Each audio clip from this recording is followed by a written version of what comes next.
are the sum of our choices. Yo, halo Movie Mania, welcome di channel yang emang sengaja dibikin buat kalian yang super sibuk dan kaum menang-mending yang daripada nonton filmnya, mending nonton alur cerita filmnya aja. Mission Impossible Dead Reckoning sendiri dibuat menjadi 2 bagian. Kayaknya emang lagi zaman ya film-film dibikin jadi 2 part. Atau emang sudah fix film ini adalah film penutup dari franchise Mission Impossible yang diperankan oleh Tom Cruise. Apapun hasilnya nanti, menarik kita simak aksi dari Ethan Hunt dalam usahanya menyelamatkan dunia. Gak usah ngomong panjang, yuk kita simak alur ceritanya.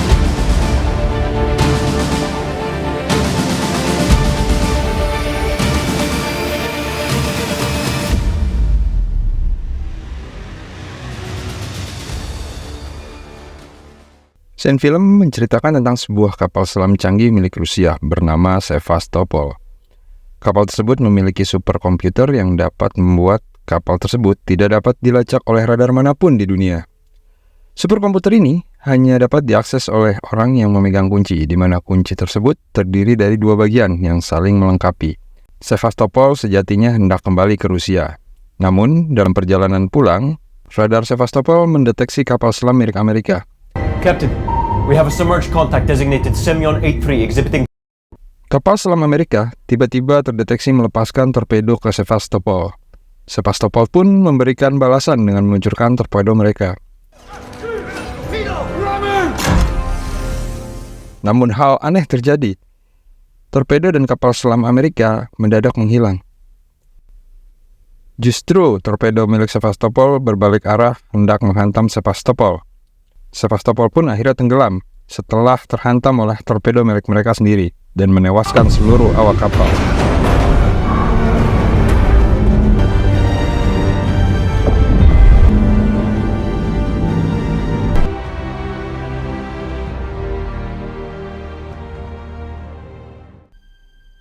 Scene berlanjut ke Amsterdam. Di sana, sang jagoan utama di film ini, yaitu Ethan Hunt, mendapat sebuah misi dari IMF. Di mana misi tersebut adalah menemukan bagian kunci yang dari scene sebelumnya kita tahu bahwa kunci tersebut adalah kunci yang dapat mengakses superkomputer yang ada di dalam Sevastopol. Ethan juga diberitahu bahwa yang memegang salah satu bagian dari kunci tersebut adalah Ilsa Faust. Hal tersebut membuat Ilsa menjadi buronan dengan nilai $50 juta. Bagi kalian yang belum menonton seri Mission Impossible sebelumnya, Ilsa adalah love interest dari Ethan Hunt. Hal ini tentu menjadi hal dilematis bagi Ethan. Jika Ethan menerima misi tersebut, maka Ethan harus merebut kunci tersebut dari Ilsa. Tapi apabila menolak, artinya harus membiarkan Ilsa diburu oleh pembunuh bayaran. Tapi bukan Ethan Hunt namanya kalau dia menolak misi yang diberikan. Scene berlanjut ke Arabian Desert, di mana diduga para pembunuh bayaran yang mengincar Ilsa ada di situ. Ethan akhirnya berhasil menemukan Ilsa. Ethan memberikan kode ke Ilsa. Nyanyian kode, buntut palalu. Ethan memberikan kode ke Ilsa bahwa keberadaan Ilsa telah diketahui dan kakang Ethan ada di situ untuk melindungi Neng Ilsa.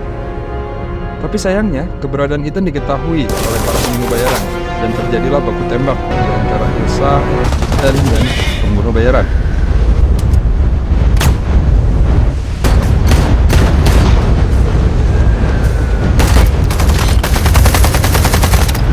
Setelah baku tembak, Ethan akhirnya berhasil meyakinkan Ilsa untuk menyerahkan kunci tersebut ke Ethan.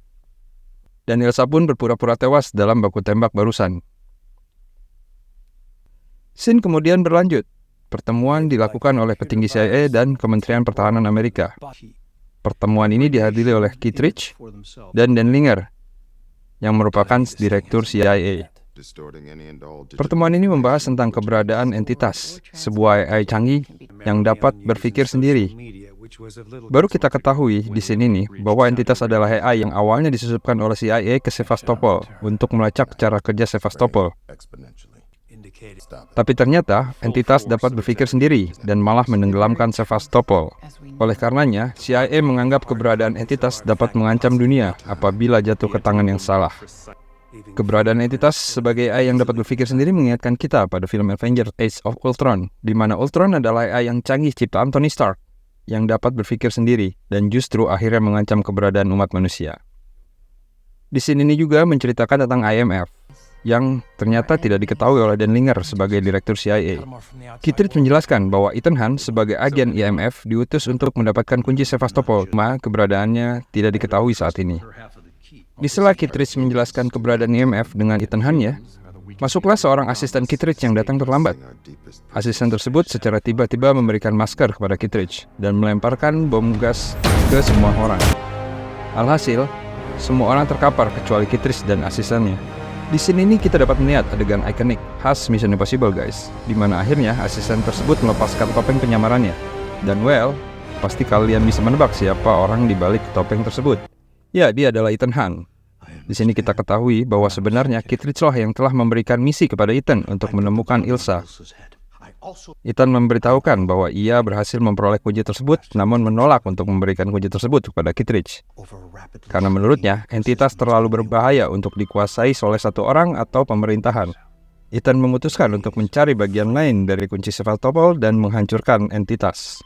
Akibat insiden di kantor CIA, sekarang Ethan lah yang diburu oleh CIA. Kemudian CIA mengutus timnya, yang terdiri dari Jasper Briggs dan Degas untuk memburu Ethan. Berbekal informasi dari Ilsa, pertemuan dengan pemilik kunci akan dilakukan di Bandara Abu Dhabi. Ethan pun menjelaskan kepada timnya, Luther dan Benji, bahwa bagian kunci Sevastopol hanya dapat diverifikasi keasliannya dengan bagian lain dari kunci tersebut. Artinya, siapapun pembeli kunci kemungkinan memegang bagian lain dari kunci Sevastopol. Di Bandara Abu Dhabi, lagi-lagi kita disajikan alat dan kemampuan canggih ala tim IMF yang dipimpin oleh Ethan Hunt. Dari kacamata yang dapat mengetahui keberadaan kunci Sevastopol, sampai kemampuan Luther yang mampu mengelabui tim CIA, pimpinan Jasper Briggs yang mengincar Ethan di bandara. Setelah Ethan memantau keberadaan kunci tersebut, tiba-tiba kunci tersebut hilang dan berpindah tangan ke seorang wanita. Ethan mencari tahu siapa wanita tersebut dengan bantuan Luther. Diketahui nama wanita tersebut bernama Grace. Di saat bersamaan, Benji mendeteksi sebuah tas misterius yang diduga isinya adalah bom. Benji pun bergegas mencari tas misterius tersebut, dan benar, isinya adalah sebuah bom. Uniknya, bom tersebut seolah tahu bahwa yang menemukan bom tersebut adalah Benji. Bom tersebut berbentuk cipher atau teka-teki yang harus dijawab oleh Benji. Di waktu yang bersamaan, Ethan yang belum mengetahui keberadaan bom mengejar Grace dan berhasil memaksa Grace untuk mengembalikan kunci kepada si pembeli. Di saat Grace hendak mengembalikan kunci, ternyata sang pembeli sudah dibunuh oleh sosok misterius. Scene kembali ke Benji yang masih berusaha menjinakkan bom. Benji yang kesulitan menjawab pertanyaan terakhir akhirnya memberitahu Ethan tentang kondisi darurat tersebut. Akhirnya Benji menemukan jawaban dari pertanyaan terakhir dan bom pun terbuka. Yang lebih aneh lagi, ternyata bom tersebut tidak memiliki jenis meledak apapun. Bom tersebut seperti hanya ingin menguji kemampuan Benji yang sudah tahu bahwa Benji adalah spesialis penjinak bom. Di sela ketegangan itu, Ethan malah kehilangan keberadaan Grace beserta kuncinya. Justru keberadaan Ethan yang akhirnya diketahui oleh Briggs dan timnya. Scene ditutup dengan adegan kejar-kejaran antara Ethan dan tim CIA dan Ethan berhasil melarikan diri. Scene pun berpindah ke Grace, di mana Grace ternyata melarikan diri ke Roma. Sayangnya, Grace ditahan oleh kepolisian Roma. Ethan pun menyamar sebagai pengacara Grace demi mendapatkan kunci dan membebaskan Grace. Grace yang tidak tahu seberbahaya apa benda yang dicurinya, akhirnya diberitahu oleh Ethan dan berharap Grace mau bekerja sama dengannya. Ethan yang mengetahui bahwa Grace telah secara diam-diam menyelipkan kunci kepada penumpang lain saat penerbangan ke Roma, sebenarnya bisa saja mengambil kunci tersebut. Tapi Ethan tidak melakukan itu, karena Ethan tidak mengetahui benda apa yang dapat dibuka oleh kunci itu. Dan oleh karenanya, Ethan membutuhkan Grace untuk menemukan siapa yang menyuruhnya demi mengetahui benda yang dapat dibuka oleh kunci tersebut. Di sisi lain, ternyata Briggs dan timnya mengetahui keberadaan Grace di kepolisian Roma. Ethan dan Grace berusaha melarikan diri dari kejaran Briggs, tapi lagi-lagi, Grace mengelabui Ethan dan berusaha melarikan diri. Ternyata bukan hanya Briggs yang mengincar Grace. Sosok misterius yang membunuh pembeli pada scene sebelumnya pun turut mengejar.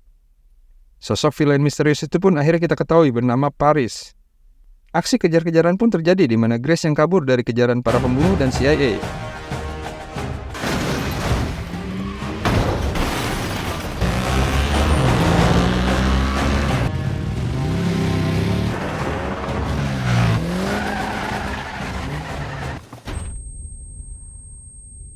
Ethan pun berhasil menyelamatkan Grace sesaat sebelum hendak ditangkap oleh Paris. Di saat terjadi baku tembak, Ethan dan Grace berhasil melarikan diri. Ethan yang berusaha menghilangkan jejak mengganti mobilnya dengan mobil yang sudah disediakan IMF. Ada adegan lucu di sini nih, di mana Ethan yang berpikir akan mendapatkan mobil canggih IMF, justru hanya disediakan mobil Mini Cooper jadul. Ethan dan Grace yang melarikan diri, justru akhirnya malah terjebak di rel kereta bawah tanah.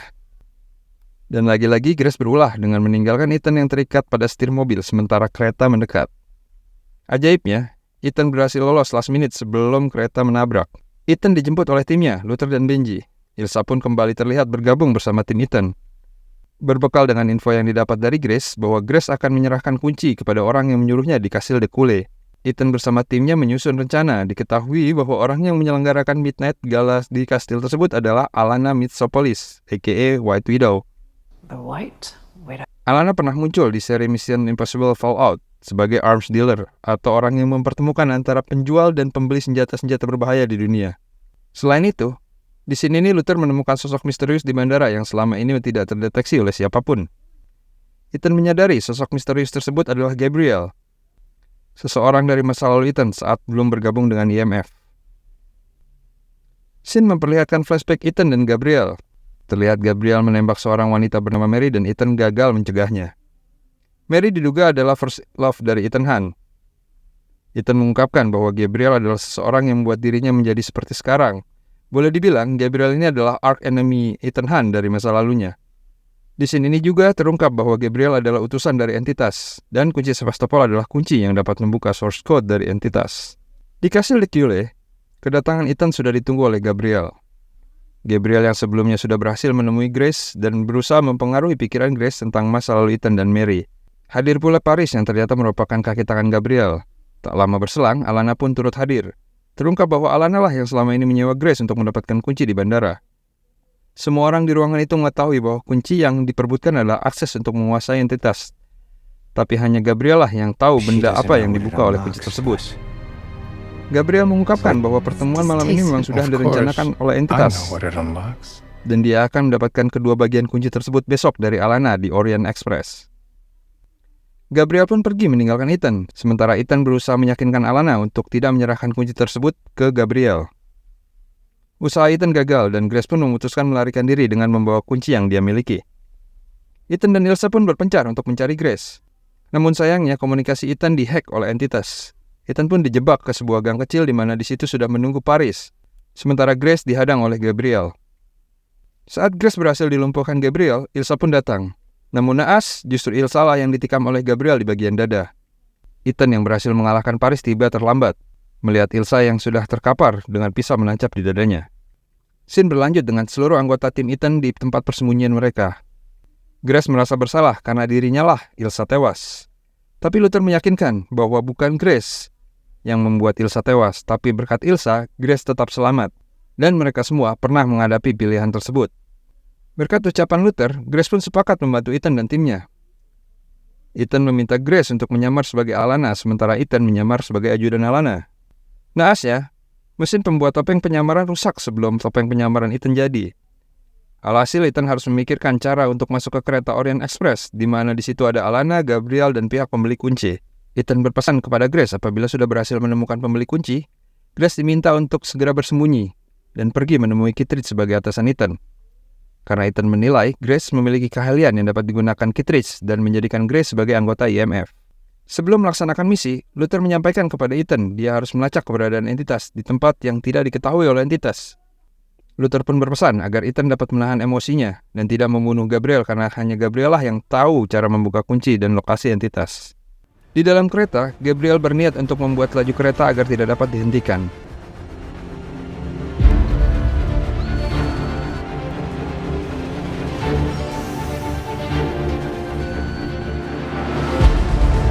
Sementara itu, Grace yang menyusup ke kamar Alana berhasil membius Alana. Grace yang menyamar pun menemui pembeli kunci. Terlihat Briggs dan Degas juga ada di dalam kereta tersebut.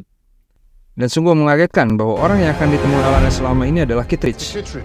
Grace awalnya kebingungan, karena orang yang seharusnya menyelamatkan hidupnya justru adalah pembeli kunci yang ingin menguasai entitas. Tetapi Grace berhasil memainkan perannya dengan baik. Di sisi lain, terlihat Gabriel dan Paris menemui seseorang di gerbong yang lain. Orang ini adalah Denlinger, direktur CIA yang selama ini menjadi dalang tenggelamnya Sevastopol.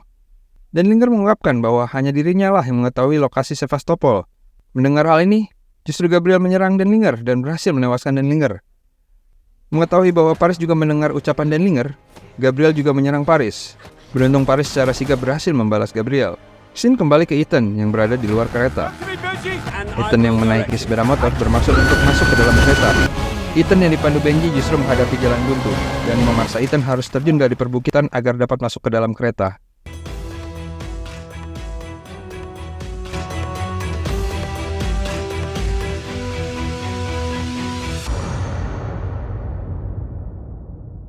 Kembali ke Grace yang masih menyamar sebagai Alana. Grace yang awalnya hendak mengkhianati Ethan demi $100 juta mengurungkan niatnya.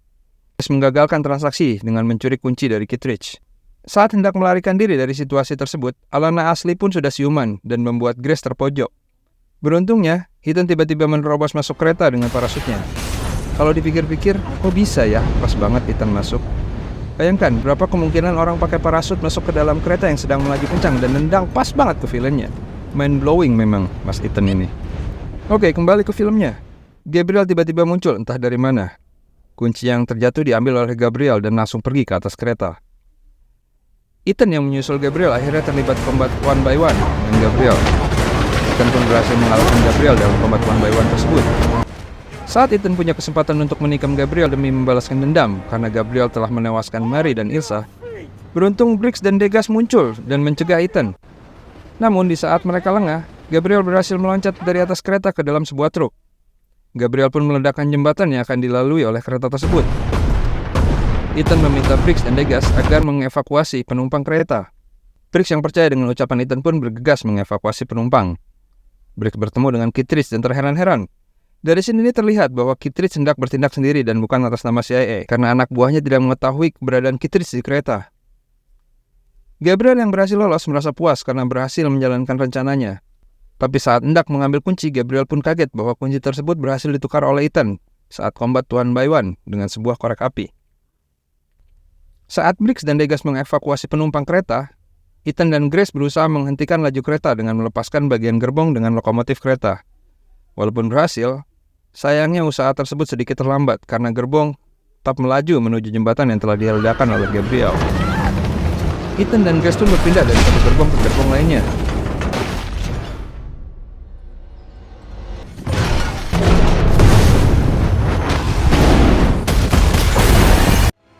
Dan saat Ethan dan Grace hampir gagal, beruntung Paris hadir untuk membantu. Paris yang terluka akibat serangan Gabriel sebelumnya akhirnya tewas, namun sebelum tewas, Ethan menanyakan kepada Paris mengenai kegunaan kunci tersebut. Paris pun memberitahu Ethan tentang Sevastopol, yang membuat Ethan menyadari bahwa apapun yang dibuka oleh kunci tersebut berada dalam Sevastopol, termasuk keberadaan source code dari entitas itu sendiri. Ethan melarikan diri dengan parasut dan Grace menemui Kittredge dengan mengungkapkan keinginannya untuk bergabung dengan IMF. Adegan film pun ditutup dengan Ethan dan Benji mengendarai mobil dan mendengarkan pesan yang berisi perintah dari IMF untuk menemukan Sevastopol. Well guys, walaupun film ini sesuai judulnya, film yang impossible semua isinya, tapi menarik dinanti kelanjutan Ethan Hunt dan timnya menghentikan aksi Gabriel dan entitas di film Mission Impossible Dead Reckoning Part 2 yang rencananya akan rilis tahun 2025.